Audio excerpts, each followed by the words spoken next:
Buenas noches, soy el Dr. Juan Flores y les doy la bienvenida esta noche a nuestro en vivo de Como en tu Facultad. El día de hoy tenemos la presencia de una doctora invitada, la doctora Yanira Lorelay Hernández Nava. Ella es especialista en cirugía oral y maxilofacial por la UNAM, profe de la especialidad en la División de Estudios de Posgrado, responsable del Seminario de Titulación de Cirugía Bucal y de las asignaturas Cirugía Bucal, Cirugía Oral 1 y Cirugía Oral 2. También maestra en odontología y profesora del Diplomado de Tejidos Preimplantarios en la Facultad de Odontología UNAM. Para nosotros es un placer y un honor contar con ella con el tema de hoy, complicaciones en cirugía bucal. Le damos la bienvenida. Hola, ¿cómo están? Buenas noches. Muchas gracias por la invitación. Para mí realmente es muy importante mantener el contacto ahora que lamentablemente pues no estamos presentes en las aulas, no estamos presentes en los consultorios, en las clínicas. Para mí es muy importante mantener el contacto con mis alumnos porque sé que hay varios alumnos que nos están viendo, con los colegas y pues obviamente con toda la gente que está interesada en este tema. Muchas gracias por la invitación. Pues comencemos, doctora. Ok, bueno, vamos a iniciar, ¿ok? Vamos a compartir mi pantalla. Vamos a esperar, porque estas cuestiones en línea siempre son... Aún estamos en proceso de aprendizaje en este nuevo mundo de la transmisión en vivo. A ver, vamos a ver.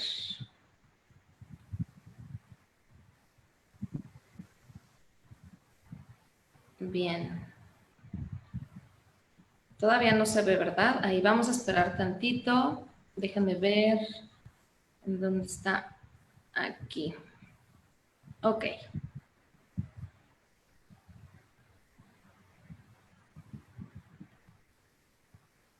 Eso es. Listo. Ok. Muy bien. Bueno, pues el tema del día de hoy es complicaciones en cirugía bucal. Todos los que trabajamos en la parte de odontología y hacemos cirugía, somos cirujanos dentistas, obviamente todos hacemos en algún momento algún procedimiento quirúrgico. Evidentemente nunca queremos que se compliquen nuestros pacientes, sin embargo, pues siempre va a haber en algún momento alguna complicación que se puede presentar, de tal forma que es muy importante que nosotros sepamos qué complicaciones existen, porque a veces hacemos nuestros procedimientos y no conocemos realmente lo que pueda suceder de una complicación. Ese es el peor momento. ¿Por qué? Porque si no sabemos resolver las complicaciones, evidentemente, pues todo va a ir en cadenita, complicación tras complicación, ¿ok? Muy bien. Bueno, ya Juan hizo el favor de presentarme, ¿verdad? Tengo la fortuna de pertenecer al cuerpo de profesores de la Universidad Nacional Autónoma de México. Orgullosamente UNAM, se le extraña bastante, pero sé que vamos a regresar y con mucha más fuerza.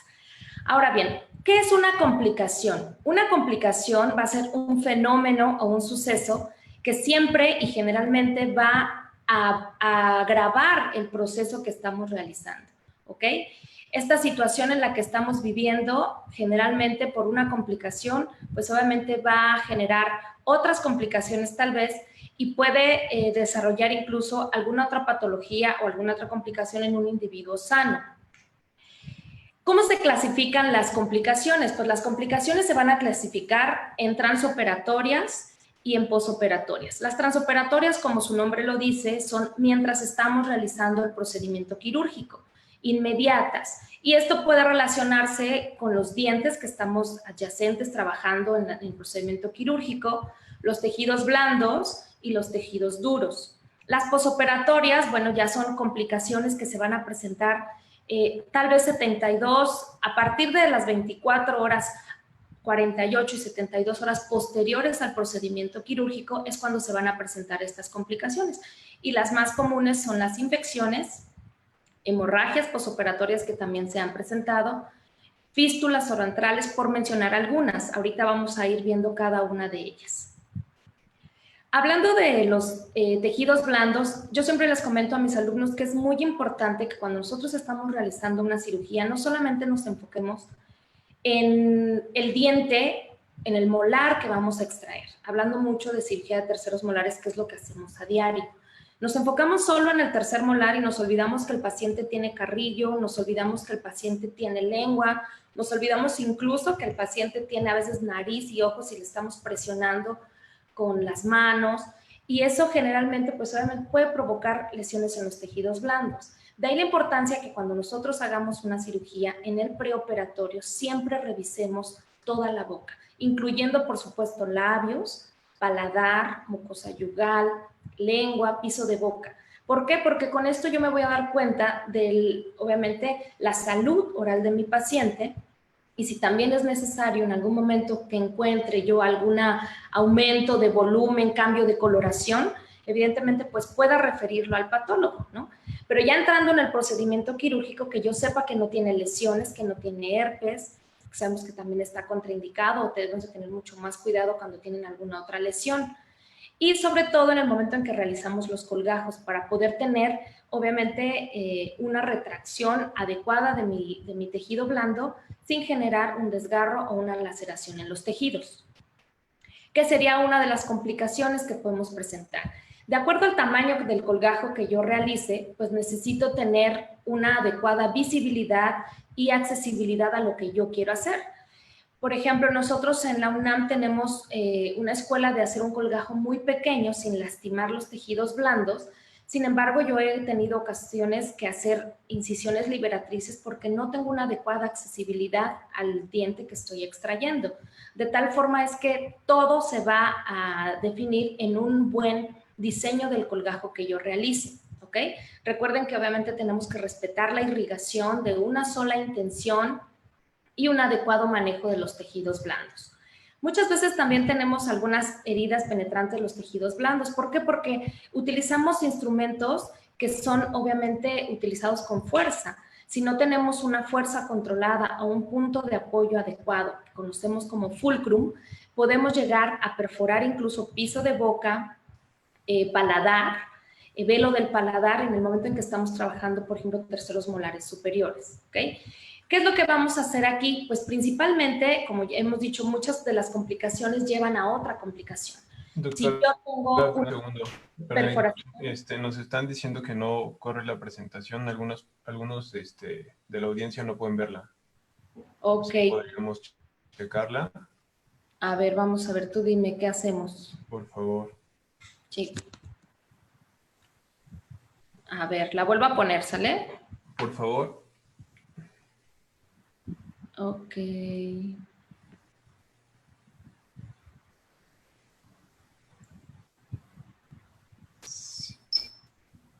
Sí. Ahí puedes ver si ya la ven. Ya se ve, doctora, le agradezco. ¿Listo? Ok. Sí. Ok, una disculpa. Muy bien. Entonces, nos quedamos en heridas penetrantes de los tejidos blandos. Como estábamos comentando, una complicación te puede llevar a otra. Evidentemente, si yo genero una perforación o una laceración de los tejidos blandos adyacentes, se puede provocar una hemorragia y esta hemorragia finalmente va a ser ya una complicación de mi previa complicación que fue la perforación, ¿ok? ¿Qué tengo que hacer? Muchas veces si estoy trabajando con una fresa, por ejemplo, se puede fracturar, tengo que retirarla.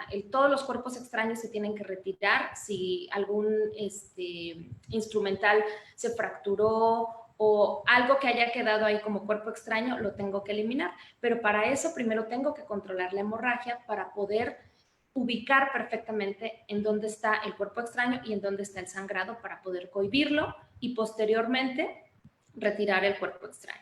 ¿Ok?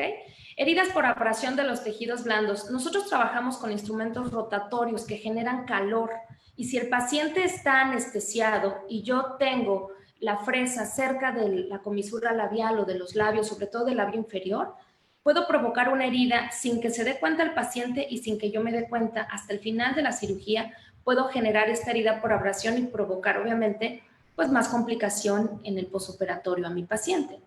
De tal forma que es muy importante tener en cuenta, primero, una buena pieza, porque hay piezas que son de muy baja calidad, que se calientan en el momento en que generan el proceso de rotación.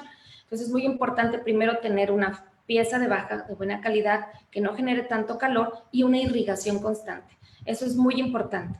Hablando de los tejidos blandos específicamente, pues tener la retracción adecuada para que podamos librarlos y mantenerlos completamente sanos hasta el final de la cirugía. Obviamente es a pacientes que tienen, por ejemplo, la boca pequeñita, que no tienen una apertura bucal adecuada, vamos tal vez a tener que mencionarles en el consentimiento informado que probablemente, yo siempre les digo a mis pacientes, mira, seguramente tus comisuras se van a ver un poquito lastimadas. Vamos a tratar de protegerlas con vaselina. Sin embargo, por la posición que tiene tu diente, tengo que hacer una retracción excesiva de tus labios y generalmente se provocan heridas en las comisuras que te pueden ser molestas en el posoperatorio. Pero si yo se lo avisé a mi paciente, es mucho más tranquilo el posoperatorio para él porque sabe que lo que le está sucediendo, pues ya se lo mencioné. ¿De acuerdo? De tal forma que si sucede esto con los pacientes, nosotros tenemos la obligación de decirles, mientras estaba trabajando, mi instrumento se calentó y te generé una herida. Simplemente hay que limpiarla, tener buena higiene. No necesitó ser suturada, bueno, porque mientras no se requiera, obviamente, sutura, dependiendo de la profundidad de la herida, ¿de acuerdo? Muy bien, entonces, ¿qué errores técnicos yo puedo pues evitar, ¿no? La retracción excesiva de los colgajos va a depender del diseño que yo realice en ese momento, ¿ok? Las fresas que penetran los tejidos blandos, el sobrecalentamiento durante la osteotomía, y aquí hay dos focos rojos que me gusta siempre ponerlos en rojo. El tiempo prolongado del procedimiento, que por supuesto que va de la mano de la falta de habilidad quirúrgica. Es muy importante que siempre nos limitemos a hacer los procedimientos que realmente somos capaces de resolver las complicaciones.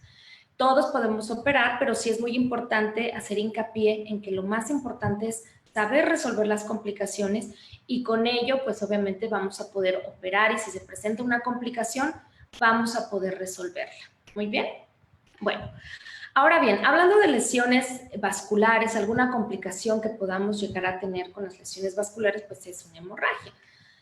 ¿Cómo se pueden clasificar? Arterial, venosa y en cuanto al tiempo puede ser hemorragia primaria durante las primeras 24 horas y hemorragia secundaria a partir de las 72 horas. ¿Ok? Vamos a repasar rapidísimo lo que es la hemostasia. Sabemos que la hemostasia, la inflamación y coagulación son procesos que se llevan a la par. Sin embargo, nosotros los dividimos para poder hacerlos mucho más fáciles de digerir. La hemostasia se puede dividir también en primaria y en secundaria. Hablamos esto para poder entender el proceso que se da primero con las plaquetas. Recordemos que en el momento en que se da el daño, las primeras líneas de defensa para cohibir la hemorragia llamada hemostasia son las plaquetas. Estas plaquetas llegan y se degranulan y comienzan el proceso a través del factor de von Willebrand a agregarse en el endotelio de los vasos para poder generar un trombo. Este trombo primario es inestable, necesita de fibrina.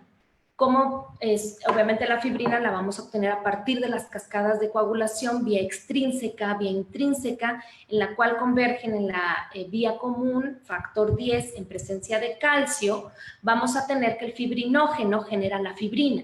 La fibrina le da esta red importantísima al trombo o al tapón plaquetario, que también se le conoce así, para que se forme perfectamente el coágulo. A partir de ahí, entonces, ya hablamos de tiempo de coagulación. ¿Qué es lo que sucede entonces? Más bien, posterior a esto, se requiere de una fibrinólisis. Esto es súper importante. ¿Por qué? Porque la fibrinólisis permite que nuevamente recircule la sangre y no se generen trombos o émbolos, que son los trombos que posteriormente pueden viajar y tapar alguna de las arterias, ¿ok? Eso es un repaso para que veamos la importancia de conocer o de cuando se llegue a presentar alguna hemorragia. Ahora bien, lo más importante en las hemorragias es ubicarlo. Si yo no sé de dónde está sangrando, puedo estar poniendo 1000 gasas y eso no va a cohibir la hemorragia. Necesito ubicar en dónde está la hemorragia, tejido blando o tejido duro.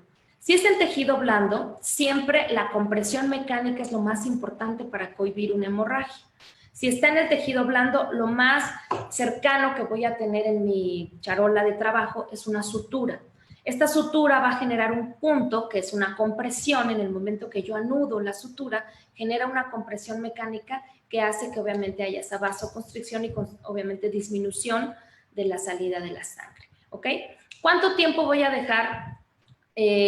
Por ejemplo, hay una hemorragia y quiero cohibirlo con una gasa.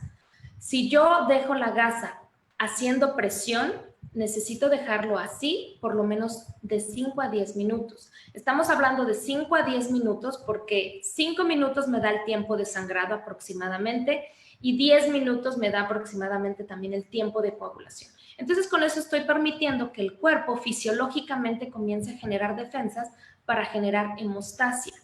No va a valer que yo ponga la gasa y en 2 minutos, que ya por desesperación de que mi paciente está sangrando, la retiro, va a seguir sangrando.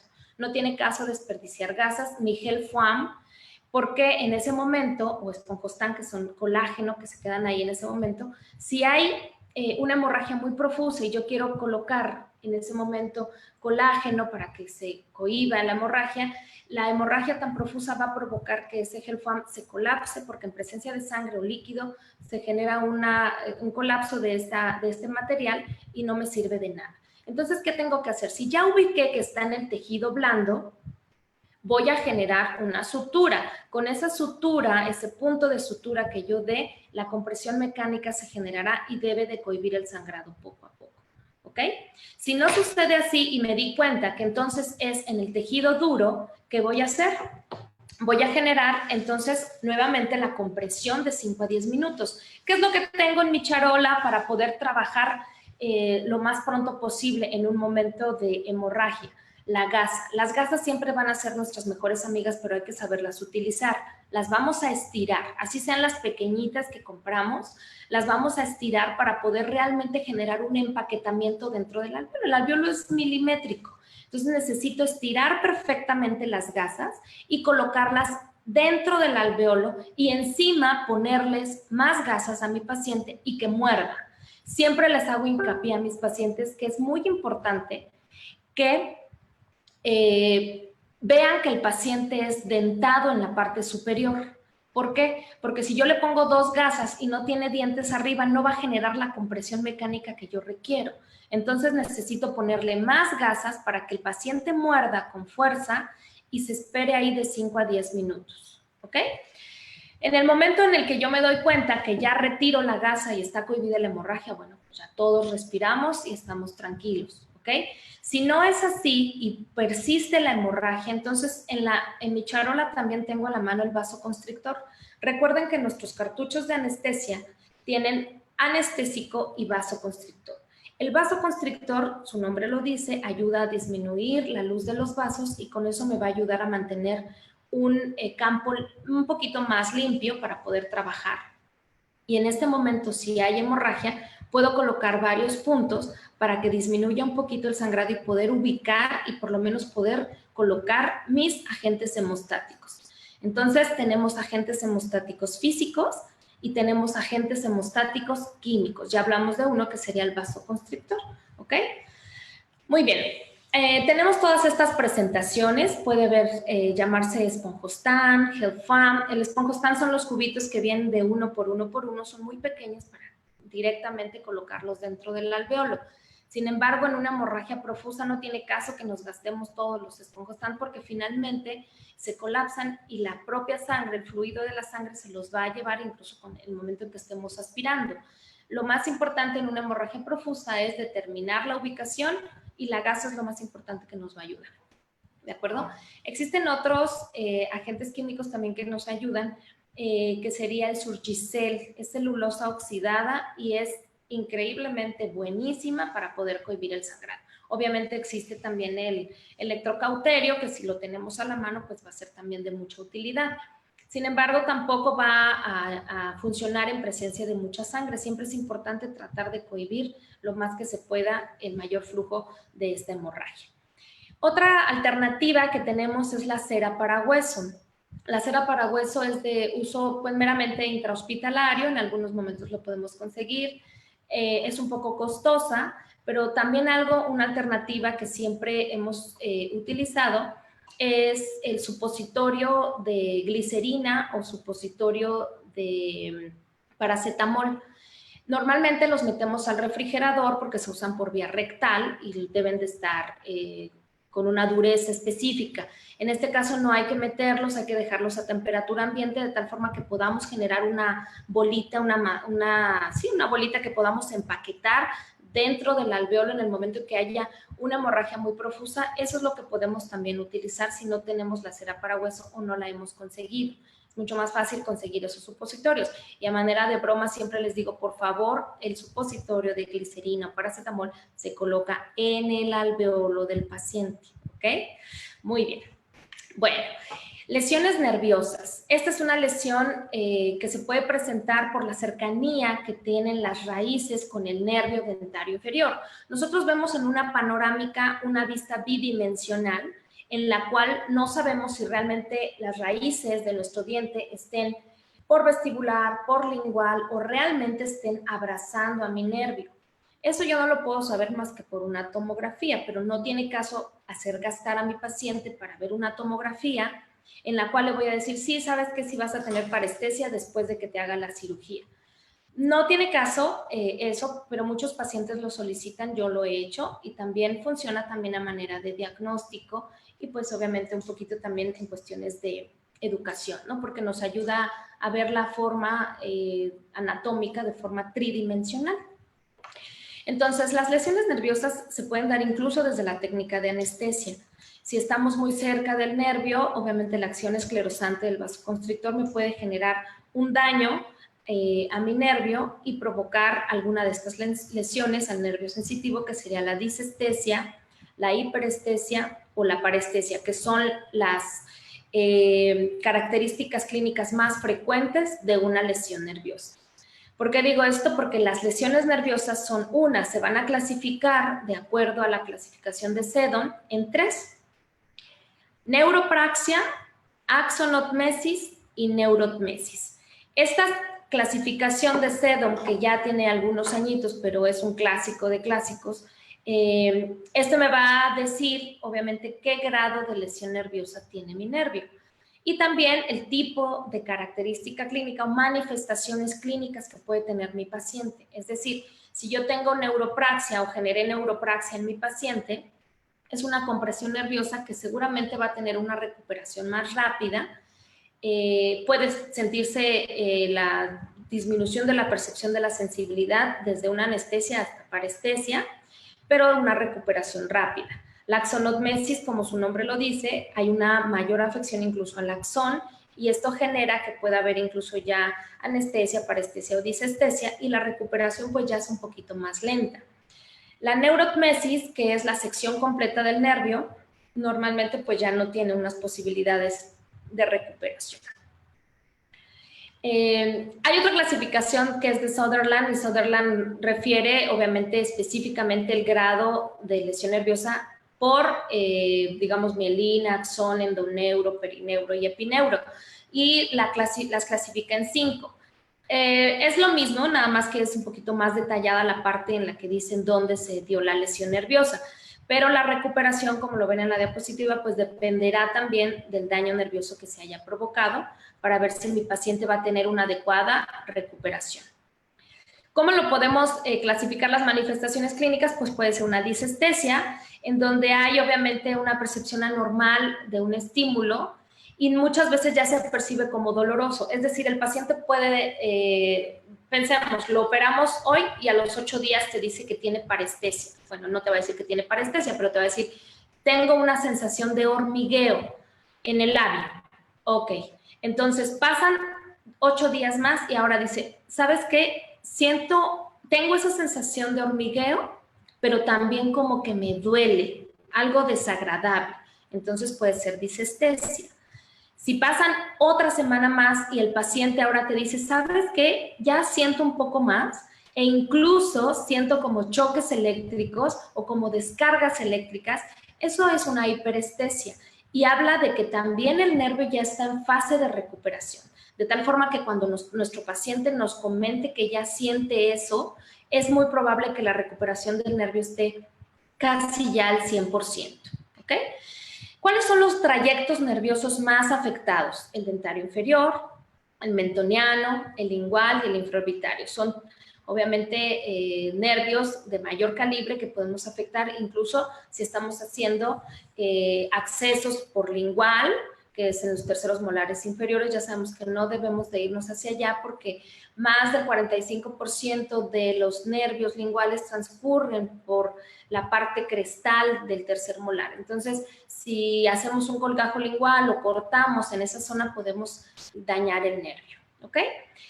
Bien, entonces el tratamiento dependerá, pues obviamente, de si hay un cuerpo extraño, porque muchas veces, acuérdense que hablamos de complicación tras complicación. Si yo estoy extrayendo un premolar inferior y se fractura el ápice y yo intento extraerlo y en lugar de extraerlo lo desplazo hacia el canal, voy a generar una compresión mecánica de ese diente, de ese nervio, perdón, y voy a provocar un daño nervioso. Entonces tengo que extraer el cuerpo extraño y también, pues obviamente ahí con la desfortuna que probablemente pueda lastimar más el nervio en lugar de procurarlo, ¿ok?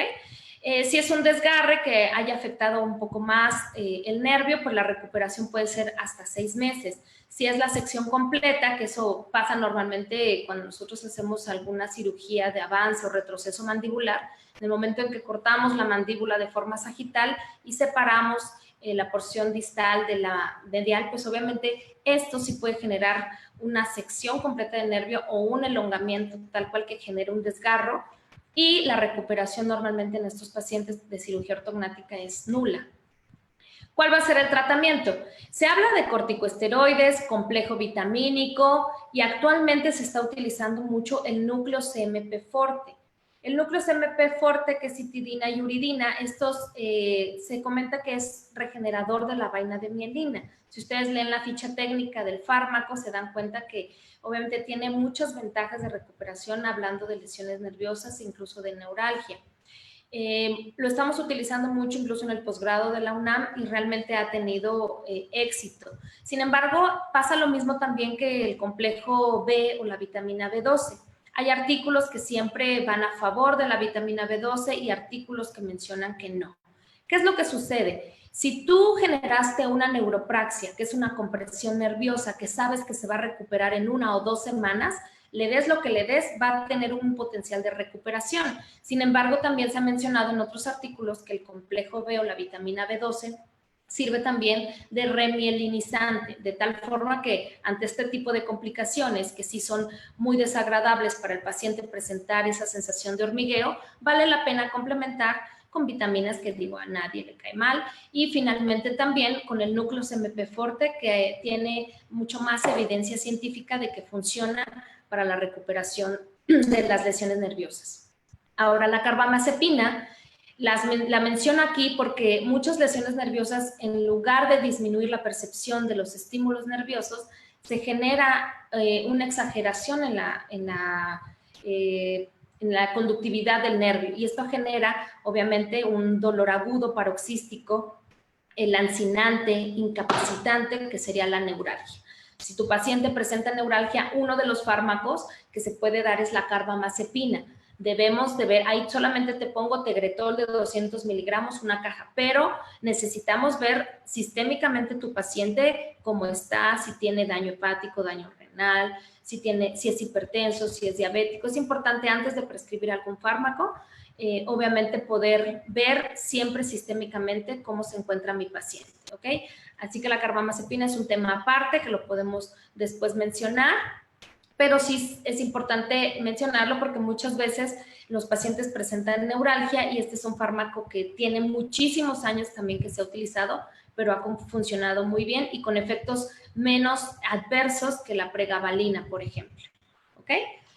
Muy bien. Otra complicación que podemos presentar durante la cirugía, pues es la fractura de nuestros instrumentos quirúrgicos. Lamentablemente, por ejemplo, la fractura de las agujas dentales, sobre todo en los niños, que nosotros estamos anestesiando y por estarlos distrayendo, voltean y se puede generar obviamente una fractura de estas agujas. Hay agujas dentales que con tal de que no se sienta el piquete las han estado haciendo muy delgaditas. Yo siempre les digo a mis alumnos que hagan una prueba de calidad, que compren varios tipos de agujas y que les hagan dobleces para ver más o menos cuántos dobleces puede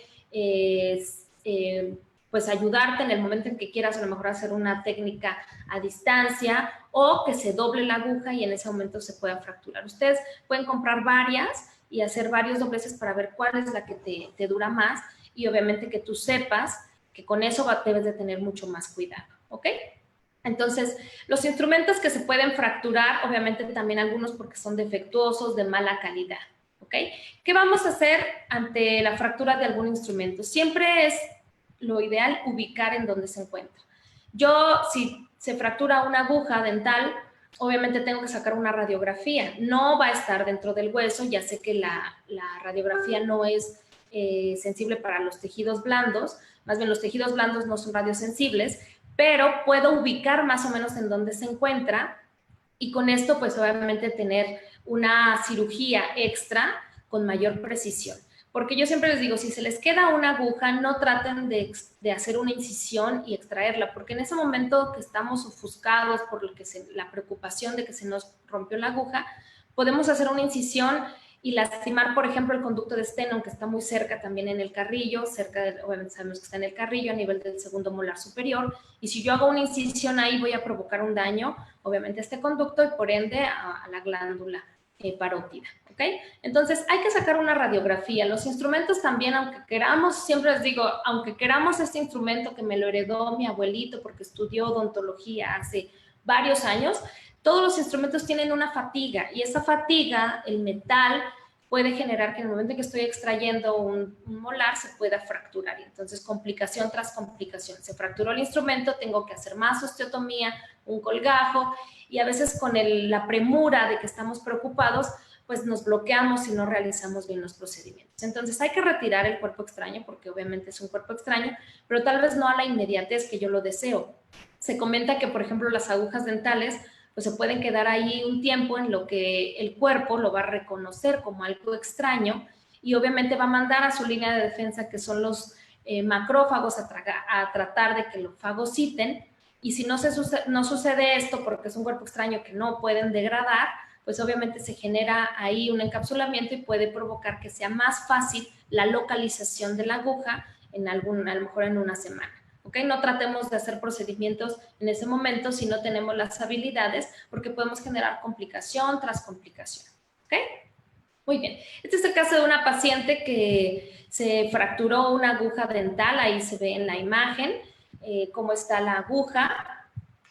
Y bueno, ella mencionaba, no lo sabía porque la dentista no se lo dijo, sin embargo, cuando se lo mencionaron, ya decía que movía el cuello y sentía que algo le picaba. Entonces, yo no tuve la fortuna de operarla porque ella quería que fuera todo inmediato, sin laboratorio, sin nada, y en el consultorio dental. Le dije que esto a lo mejor tendría que ser ya en un hospital, a lo mejor en quirófano, y bueno, ya no tuve la fortuna de atenderla, pero es una imagen que quedó muy gráfica. Otra complicación que podemos llegar a tener es la lesión de los tejidos duros, hablando específicamente del hueso. Por favor, todos vamos a levantar la mano si pregunto a quién se le ha fracturado la tuberosidad. A todos, ¿ok? Es un hueso, recuerden, de una densidad tipo 4. Es muy poco denso. Entonces, si yo ya revisé perfectamente mi radiografía y vi que mi segundo molar o mi tercer molar tiene una gran cantidad de hueso en la parte distal, ¿qué es lo que tengo que hacer? Hacer una disección. A veces en los terceros molares ya ni siquiera hacemos la sindesmotomía. Eso es fundamental. La sindesmotomía se tiene que hacer siempre porque eso me va a permitir romper las fibras crestales y poder tener un espacio entre el diente y la cortical. Esto siempre en la parte distal tengo que meter mi legra y separar un poquito lo que es la tuberosidad o el hueso que está en esa cortical distal de mi tercer molar. ¿Para qué? Para que en el momento en que yo haga el movimiento de palanca o el fulcrum para poder extraer, pues no se fracture. Y si se fractura, bueno, que sea lo menos posible para que no genere un daño o otra complicación. ¿Cuál es otra complicación que se puede presentar? Ya lo vamos a ver, una comunicación oroantral que puede ser mínima o que puede ser muy grande, que incluso llegue a fracturar toda la pared anterior del seno maxilar. Entonces, es muy importante realizar esa sindesmotomía y tratar de separar lo más que se pueda la parte distal del segundo o del tercer molar que vayamos a extraer. ¿Cuál va a ser el tratamiento? Reposicionar lo pongo en un signo de interrogación. No vale la pena reposicionar un fragmento de hueso que está desperiostizado, que ya no tiene vitalidad, y lo voy a tratar de colocar, se va a generar un secuestro óseo. ¿Qué es lo que voy a hacer? Si el tamaño del fragmento es mínimo o es un fragmento que se fracturó de gran tamaño, lo que más me tiene que interesar es, primero, que no haya una comunicación oroantral, segundo, que no haya una hemorragia, y tercero, que no generen o que se hayan quedado espículas. Para los pacientes es muy incómodo a los 8 días estar sintiendo espículas, que son fragmentos de hueso que quedan ahí, y entonces obviamente van con el tiempo, como se va remodelando el hueso, se van haciendo presentes. Para los pacientes es muy incómodo tener una espícula. Entonces es muy importante valorar siempre que se fracture la tuberosidad, meter tu guante con mucho cuidado, porque si quedan espículas te puedes obviamente lastimar o desgarrar el guante. Palpar bien en la parte más distal y entonces si hay una espícula en ese momento retirar el fragmento óseo y suturar. Sobre todo suturar cuando sabes que estaba muy cercano al seno maxilar tumolar. ¿Por qué? Porque se puede presentar una comunicación oroantral. Y una comunicación oroantral, ya lo vamos a ver ahorita en las complicaciones, más adelante, puede ser una complicación menor o una complicación más grande que se genere ya una fístula. Y esta fístula requiere de otros tratamientos, ¿ok? Muy bien. Hablando de tejidos duros también, pues puede haber fractura mandibular. Siempre digo toco madera, ¿verdad? Porque este tipo de complicaciones pues te lleva a tratar al paciente a un quirófano o a generar obviamente diferentes tipos de tratamiento. Normalmente se da en la fractura mandibular cuando estamos tratando terceros molares inferiores. Hay que valorar siempre que tengamos una radiografía. Por ejemplo, esta imagen es muy bonita, la imagen de la pantalla donde está la radiografía. Se ve perfectamente el tercer molar, se ve perfectamente el nervio, pero yo no alcanzo a ver la basal. La basal obviamente es la parte donde termina la mandíbula y se ve perfectamente el cuerpo de la mandíbula hacia el ángulo de la mandíbula y rama ascendente. Todo eso yo lo tengo que ver porque tengo que determinar la distancia que tienen las raíces con la basal. ¿Por qué? Porque estando muy cerca de la basal, menos de 5 milímetros, en el momento en que yo ponga el fulcrum, el punto de apoyo, puedo generar una fractura, ¿ok? Entonces es muy importante valorar. Doctora, ¿puedo hacer una cirugía con esta radiografía periapical? No, para eso está la radiografía panorámica, porque tienes que valorar todo lo que hay alrededor del diente que vas a extraer, incluyendo basal mandibular, nervio mandibular, tipo de hueso que está alrededor, si no existe un quiste, alguna patología que esté relacionado con el tercer molar, ¿ok?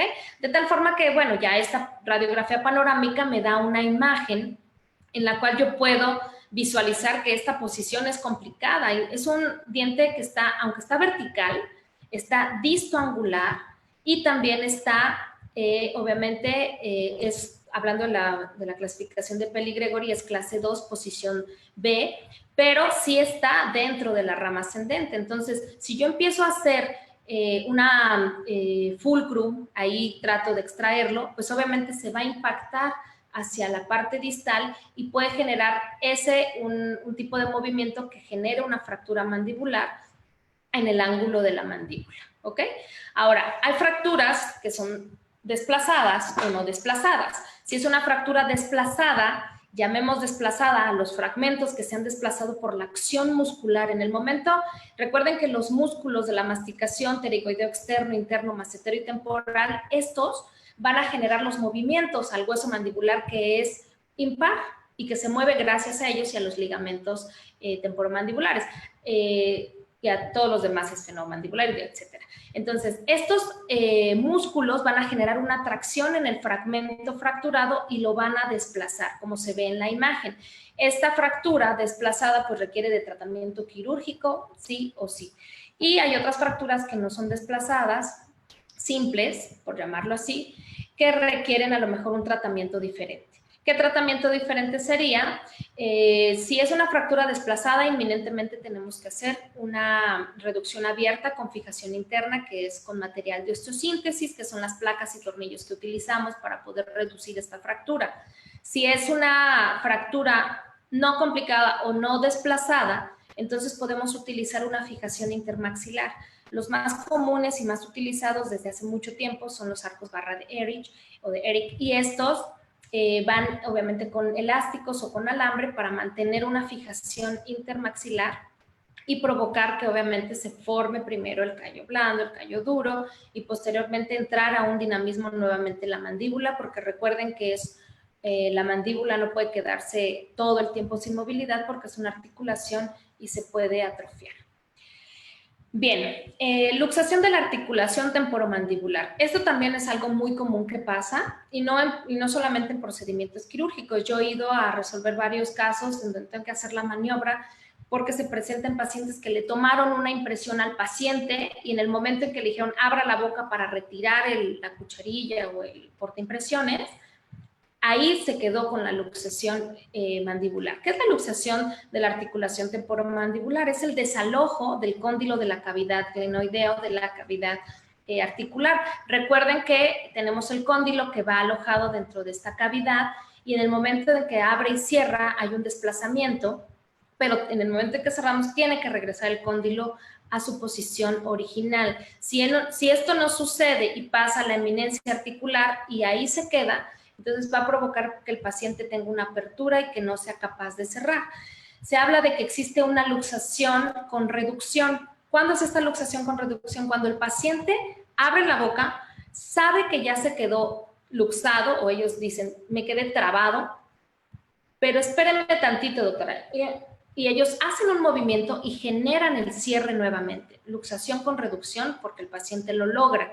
Pero hay pacientes que no, se luxan y se quedan con la apertura así, incluso hasta 24 o más horas. Entonces, esto es muy importante que todos aprendamos a hacer la reducción de la luxación, que es la maniobra de Nelaton o la maniobra de Dupuy si es unilateral. Estas maniobras las podemos aprender con un compañero o obviamente pues, con un paciente sería lo ideal. Hay que hacer un movimiento hacia abajo, hacia atrás y hacia arriba. Pensemos que está obviamente el cóndilo por delante de la eminencia articular. Yo primero tengo que bajarlo para que pase la eminencia articular y después solito, con la acción muscular, se va directamente a la cavidad. ¿Ok? Entonces, después de esta luxación, si ya decidimos hacer la maniobra y se logró hacer el cierre, podemos utilizar un vendaje. El vendaje de Barton, que era un vendaje que se utilizaba hace muchos años para poder tratar a los pacientes con fractura mandibular. Este ayuda a que el paciente se sienta cómodo porque a veces vuelven a bostezar o a comer algo de gran dimensión y puede generarse otra vez la luxación de la articulación. ¿Ok? Muy bien, complicaciones quirúrgicas que involucran el seno maxilar. Ya las habíamos mencionado y qué es lo que puede pasar. Depende mucho del tamaño, obviamente, de la neumatización de nuestro seno maxilar. Si mi molar que voy a extraer ya tuvo una infección previa, seguramente esta infección puede provocar que se disminuya, obviamente, la capa tan delgada de hueso que es milimétrica que separa la cavidad sinusal de la cavidad oral. Esta infección en el momento en que yo extraiga el diente, pues seguramente se va a provocar esta comunicación. Pero ya habíamos dicho que una cosa es una comunicación bucosinusal u oroantral, que es prácticamente lo mismo, y a diferencia de una fístula, que la fístula evidentemente pues ya genera más complicaciones. Esto es súper importante. En el preoperatorio yo tengo que ver radiográficamente cómo están las raíces alineadas con el seno maxilar, ¿ok? ¿Cuál va a ser el tratamiento no invasivo? Tenemos un tratamiento no invasivo. ¿Por qué? Porque finalmente es una comunicación que se refiere en los libros de menos de 5 milímetros. Yo no tengo que hacer nada. Yo nunca he visto cuando genero una comunicación, nunca puedo ver el tamaño de mi comunicación. Sin embargo, evidentemente me la imagino por el ápice, cuánto mide el ápice del molar, ¿ok? Entonces, con eso yo sé que la formación del coágulo, y si suturo o le coloco gel foam o un esponjostant, eso va a provocar que haya un cierre nuevamente.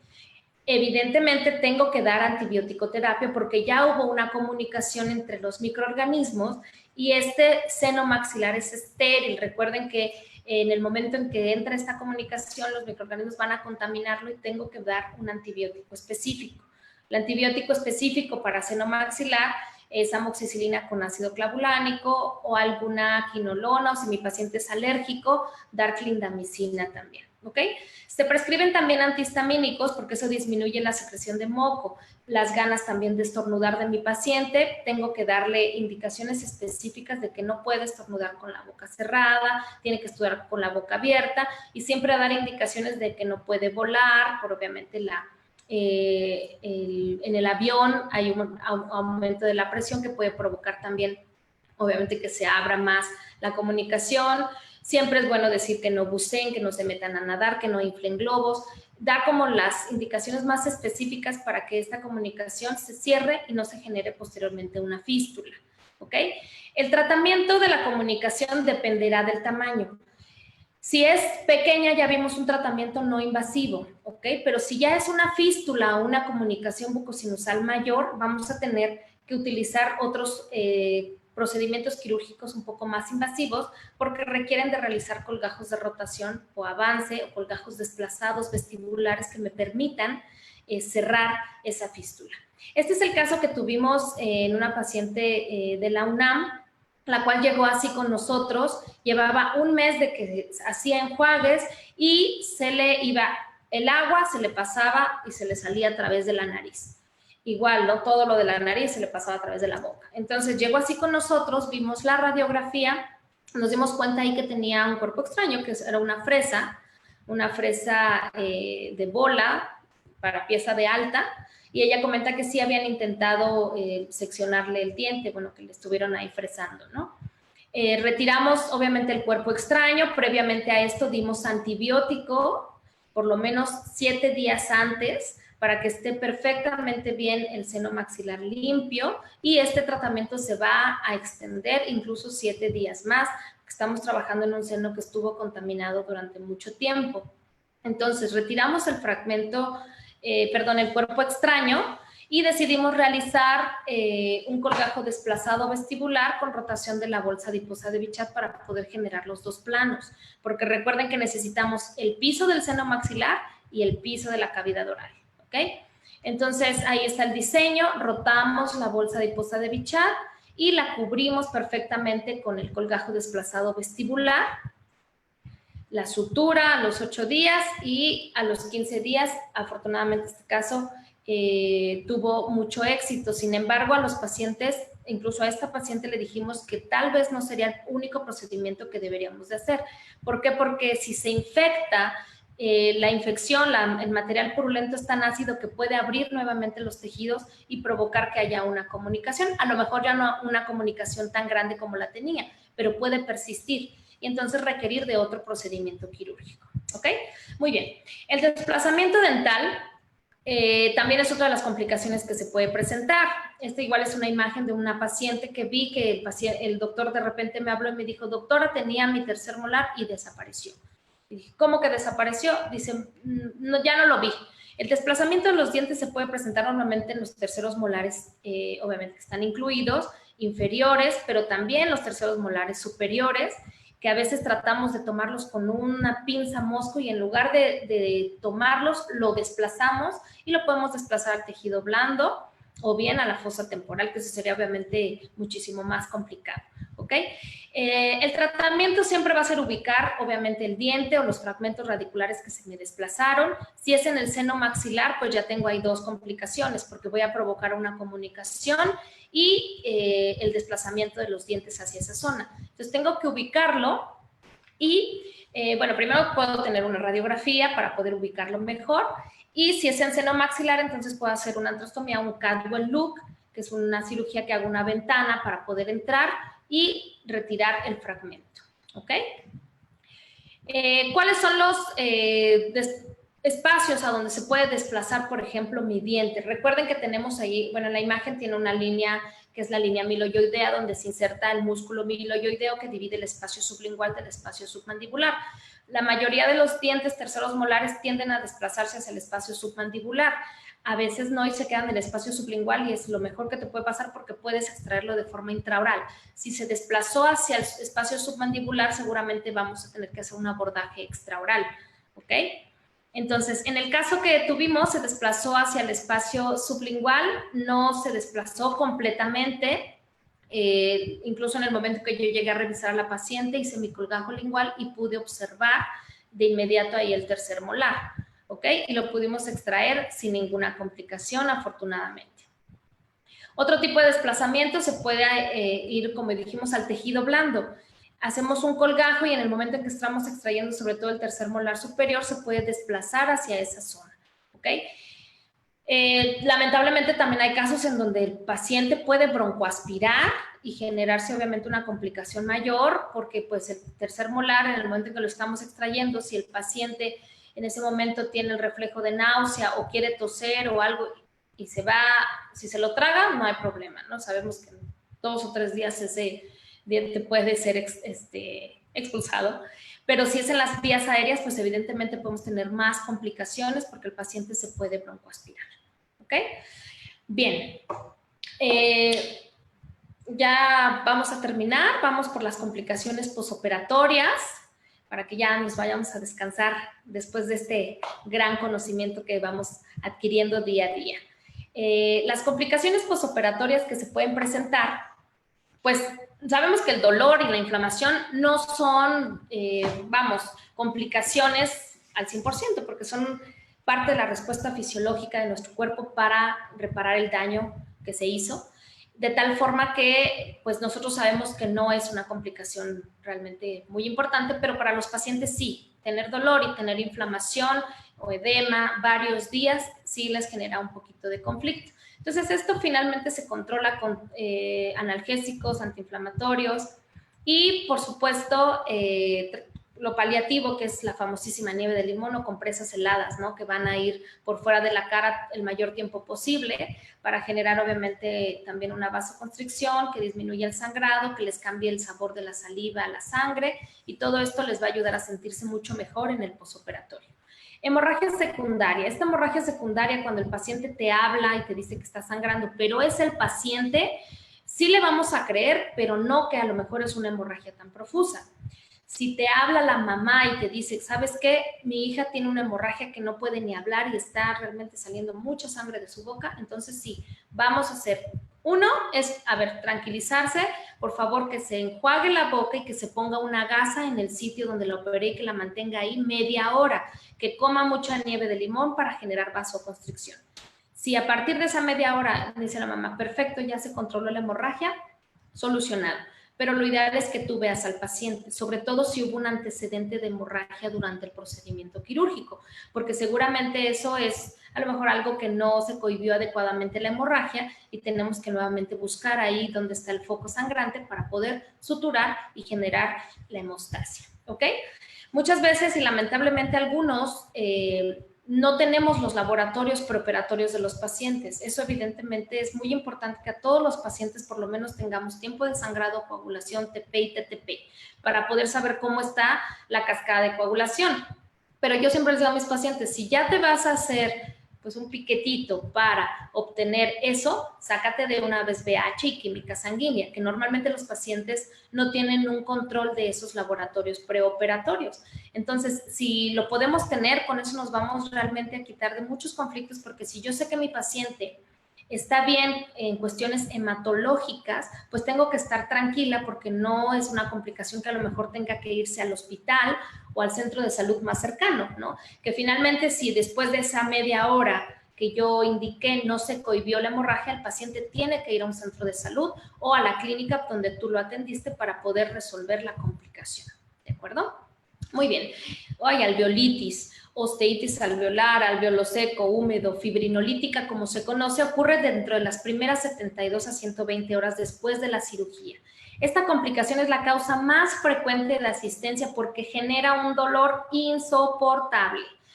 Normalmente se da en las mujeres por cuestiones hormonales, están tomando anticonceptivos, embarazos, incluso hasta el cambio de clima puede provocar. Esta osteitis alveolar es multifactorial, de tal forma que si tengo mi paciente que tiene esta complicación, pues no debo sentirme tan mal porque obviamente es algo que son tantos factores que no puedo controlarlos. Sin embargo, sí tengo que aprender a resolverla y preocuparme por eso.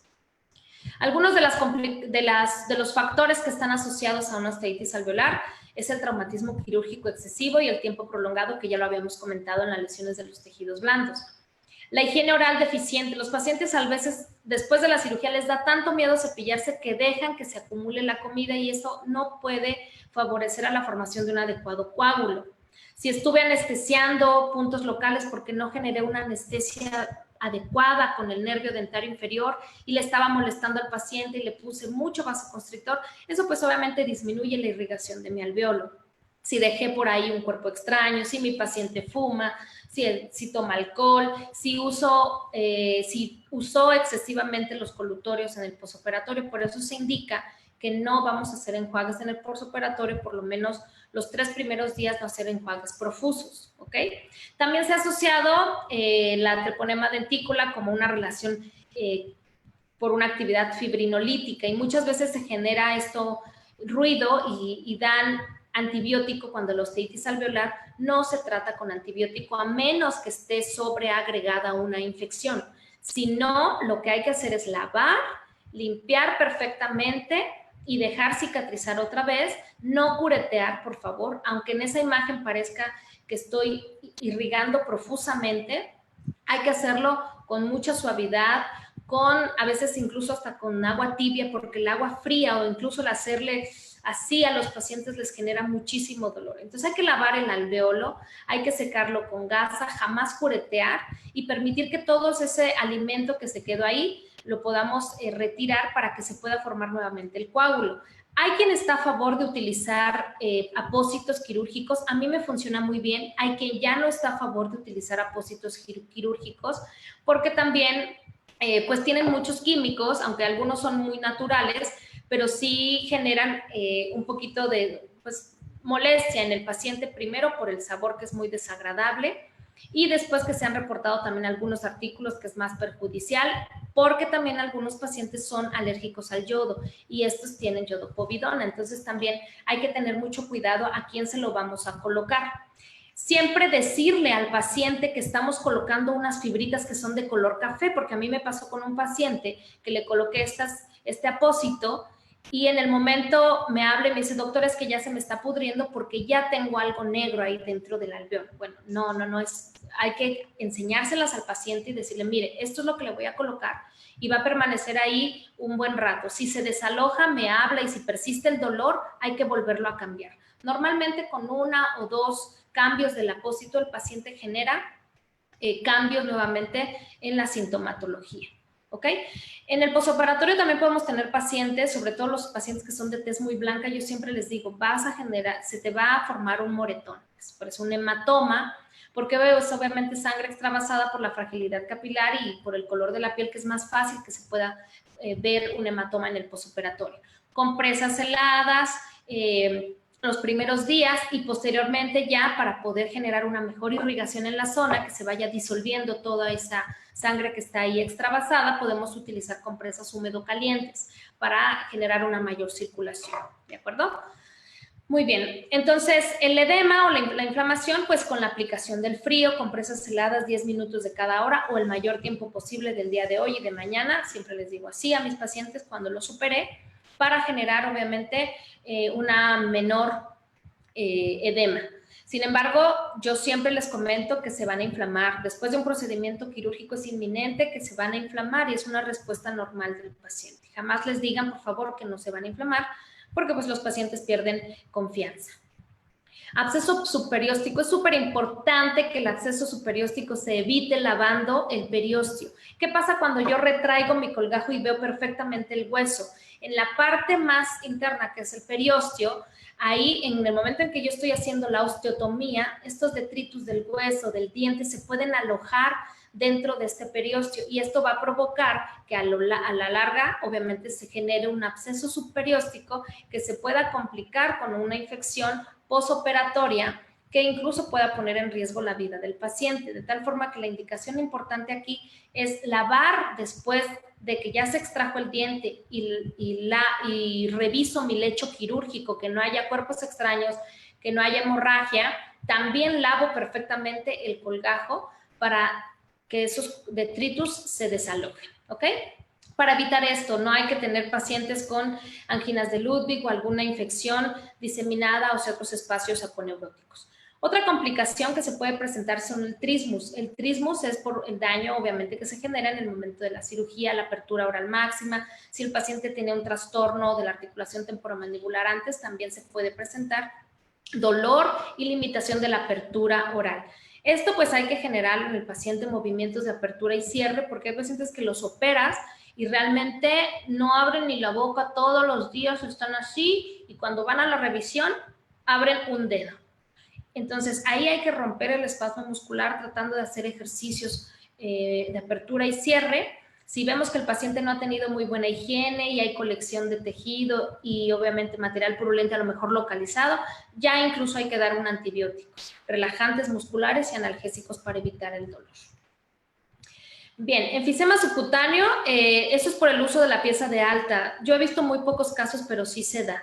Este enfisema subcutáneo es obviamente de inicio súbito, es un edema que se da en el momento en el que estás generando, obviamente, tienes un colgajo y con la pieza de alta se genera obviamente se introduce el aire a estos espacios y se puede generar un aumento de volumen súbito. El diagnóstico diferencial súper importante de esto es el momento de la palpación, crepita y está indurado, de tal forma que se diferencia de una infección o de un edema normal de una cirugía. ¿Ok? Aquí hay que hacer vendajes para que el aire no se vaya diseminando hacia otros espacios, comprimir la zona, obviamente hay que dar incluso también antibiótico porque el aire que se diseminó pues va acompañado también de bacterias, ¿ok? Otra de las secuelas relacionadas con la anestesia en el posoperatorio, pues el paciente está anestesiado y no lo sabe hasta que se le pasa el efecto de la anestesia, puede ser laceración de la mucosa bucal en los niños, autoagresión infantil, de tal forma que es muy importante que cuando el paciente infantil lo atendiste, le digas a su mamá que esté bien al pendiente de que no se vaya a estar mordiendo, porque él no siente y le causa una sensación pues extraña y quiere estarse mordiendo, ¿ok? La cialometaplasia necrotizante, eso normalmente se da en el paladar cuando ponemos mucho vasoconstrictor. Recuerden que el paladar está irrigado solamente por muy poquitas arterias. En esa zona no hay una irrigación como en la parte anterior del maxilar. De tal forma que en ese momento, si ponemos mucho vasoconstrictor, se puede generar una necrosis en el paladar, confundirse incluso con lesiones premalignas y esto se llama cialometaplasia necrotizante. ¿Ok? Muy bien. Conclusiones. El estudio clínico y radiográfico exhaustivo previo a la cirugía siempre nos va a determinar qué técnica quirúrgica voy a utilizar, qué instrumentos voy a utilizar, porque es bien fácil que yo diga, ay, ese tercer molar sencillo, ¿no? No voy a utilizar ni el motor. Yo siempre me preparo con todo. Como dicen, vamos a la guerra bien preparados con motor, hoja de bisturí, fresa, solución fisiológica, jeringa de 20 mililitros para poder irrigar adecuadamente. Todo esto, si yo lo valoro previamente en mi radiografía panorámica, me va a dar la técnica quirúrgica que voy a utilizar, el instrumental y el momento adecuado de la cirugía. Recuerden que hay momentos para todo y en este caso yo tengo que buscar el mejor momento para operar a mi paciente. Todas las cirugías, incluyendo cirugías maxilofaciales, son electivas. de tal forma que no son una urgencia ni ponen en peligro la vida de mis pacientes. Obviamente el paciente lo ve como una urgencia porque le duele, está incómodo, ya no puede abrir la boca, pero si ya no puede abrir la boca, no lo puedo operar. Tengo que darle antibiótico primero. Todo eso lo voy a visualizar en mi radiografía panorámica, en mi historia clínica, para poder determinar el mejor momento para operar a mi paciente. ¿De acuerdo? Pues muchísimas gracias. Todos los que siguen conectados, les agradezco muchísimo que a la distancia estemos, pues obviamente en contacto por esta situación en la que estamos viviendo. Créanme que para mí es muy importante mantenerme presente en todos ustedes. Igual ustedes háganse siempre presentes, permanezcan aunque sea en línea con nosotros. Y pues muchas gracias a Arte y Ciencia Odontológica por haberme invitado.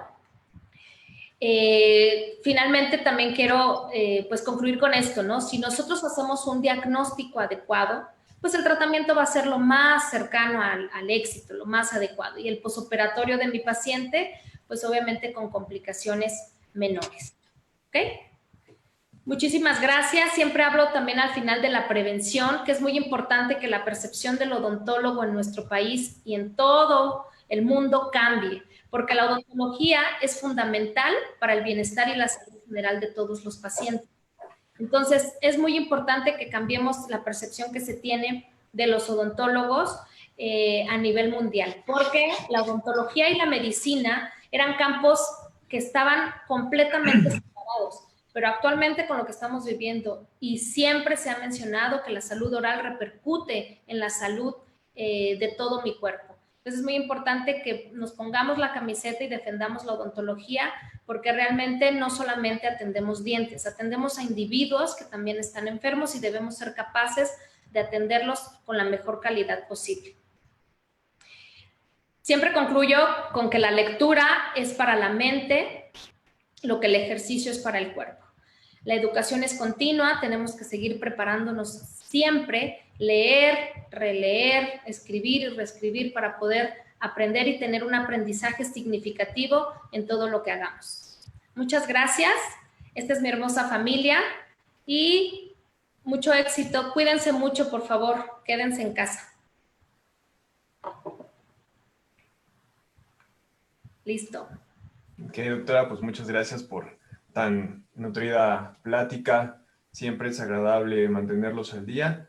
Y pues, ¿qué más? Con el apoyo de todos ustedes hoy, que estamos lejos de la escuela, pero como en tu facultad, en esta sesión en vivo.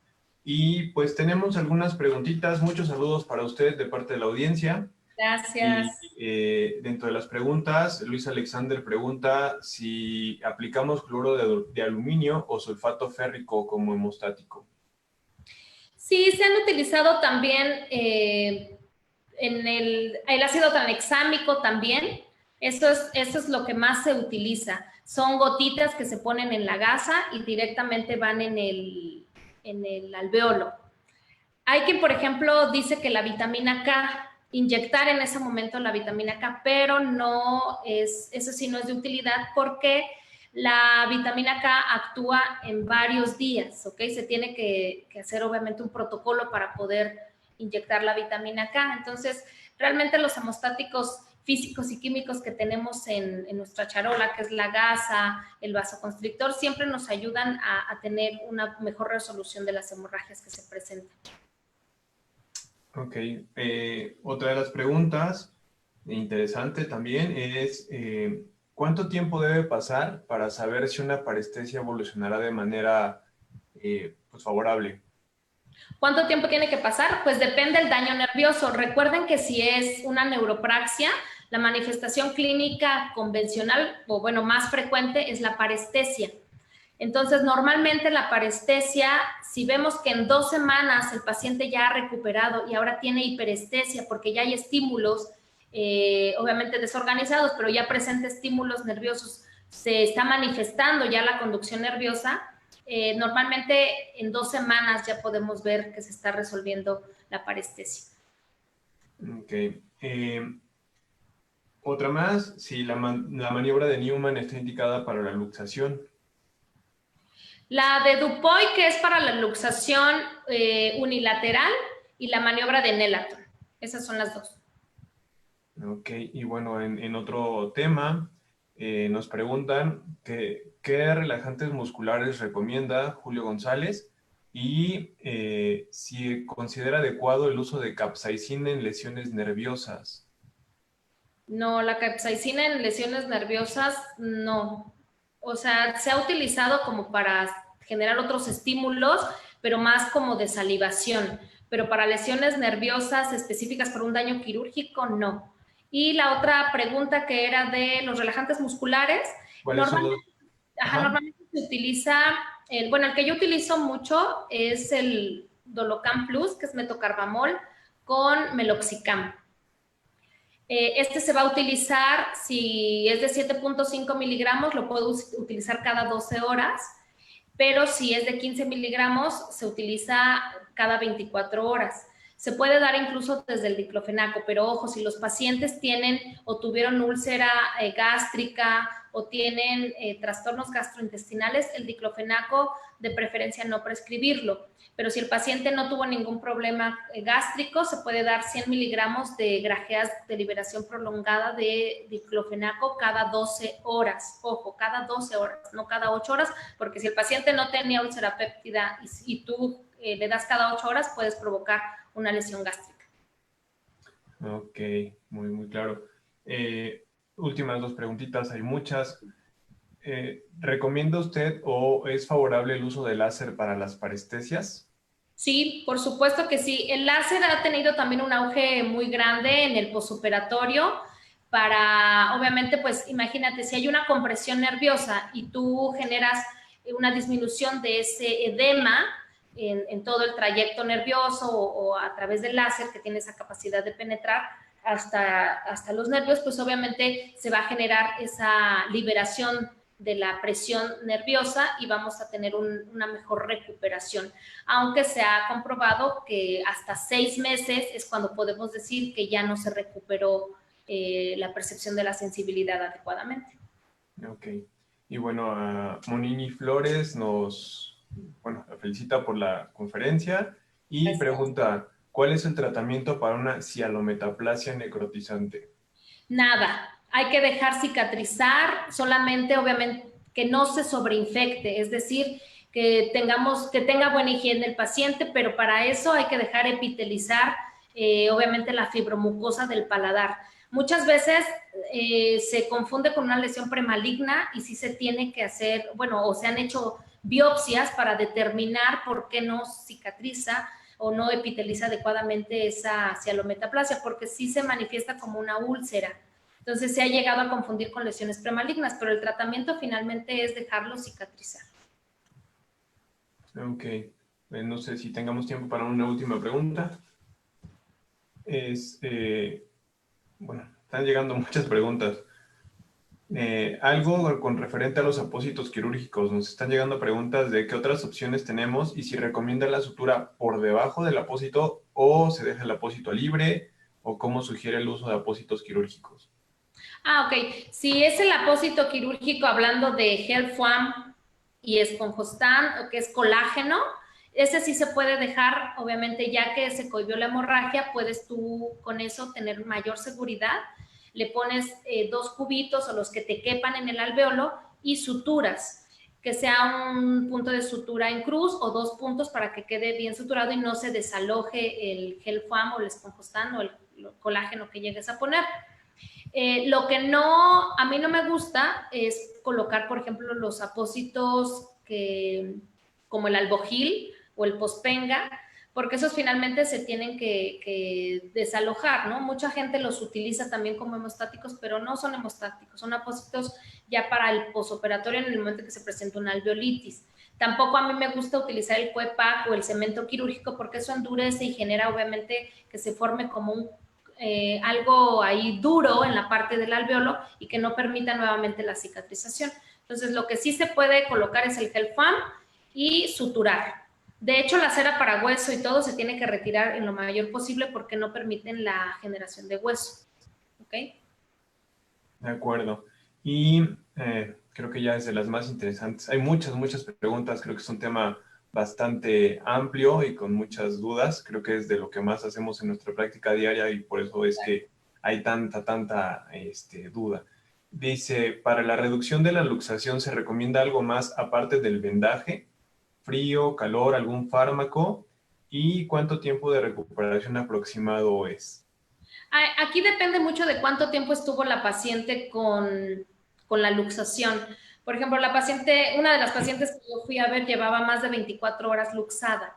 Entonces ya le habían puesto relajantes musculares, ya tenía analgésicos, porque obviamente genera mucho dolor. En el momento en que tú reduces la luxación, los pacientes tienen mucho dolor por la contractura muscular que se generó. Entonces puedes darle analgésicos para que se controle el dolor, fomentos húmedo calientes también para la relajación de los músculos, y el vendaje de Barton dejarlo solo 24 horas. Los pacientes que tienen luxaciones articulares constantes seguramente ya es otro tipo de patologías que tienen, y ahí hay que ver si ya es quirúrgico, que tengas que hacer algún otro procedimiento quirúrgico para reducir ya esa fractura y que esa luxación, perdón, y que no vuelva a suceder. Sí, es buena. Doctora, se me hace una pregunta muy repetitiva, pero creo que es importante. Muchos nos están preguntando, y son 7, 8 veces la misma pregunta, ¿por qué no está indicado el curetaje en alveolitis? Ok, lo que pasa es que eso es, digamos, una técnica que se hacía hace mucho tiempo, ¿ok? Yo sé que muchos la siguen haciendo, pero finalmente no tiene caso someter al paciente a otro procedimiento quirúrgico, porque finalmente lo tienes que anestesiar, lo tienes que curetear, y lo que se dice es curetear para que se forme nuevamente el coágulo. No, lastimas obviamente y generas un proceso de cicatrización y coagulación otra vez, ¿sale? Desde el inicio. Obviamente funciona, pero ya no está indicado, porque también se ha visto que con lavar y colocar los apósitos, o simplemente con mantener muy buena higiene el alvéolo, el paciente tiene mejoría. Y obviamente hay casos en los que me dicen, es que tiene el coágulo ahí, obviamente muy exuberante. Bueno, en ese caso sí hay que retirar el coágulo sin necesidad de curetar el alvéolo, porque entonces se puede lastimar y se genera otro procedimiento quirúrgico para el paciente, y es mucho más molesto, y se ha comprobado que con lavar y con el apósito les va muy bien. Doctora, una última. Ahora sí. Daniel Blanco, excelente ponencia, y tiene una pregunta. Estudiante de pregrado. Algunos profesores le indican que el uso de articaína puede provocar parestesias al momento de realizar anestesia alveolar inferior, pero a la fecha no he encontrado bibliografía y quisiera saber su experiencia al uso de articaína. Si quieres, nos mantenemos en contacto para mandarte los artículos a través de mi correo electrónico, pero sí, la articaína es obviamente diamida, y sí genera también una vasoconstricción mayor, tiene un periodo de latencia mucho más rápido que todos los demás, pero sí se han dado casos de incluso alveolitis más frecuentes por estar colocando, obviamente infiltrando el hueso, porque sí genera más vasoconstricción. Incluso en el paladar también puede provocar la necrosis, y yo sí he sabido por lo menos de 5 casos que han provocado parestesias por anestesia articaína en el dentario inferior, sin hacer procedimientos quirúrgicos, obviamente. Anestesian al paciente el dentario alveolar inferior para retirar una curación o una resina, y el paciente manifiesta parestesia.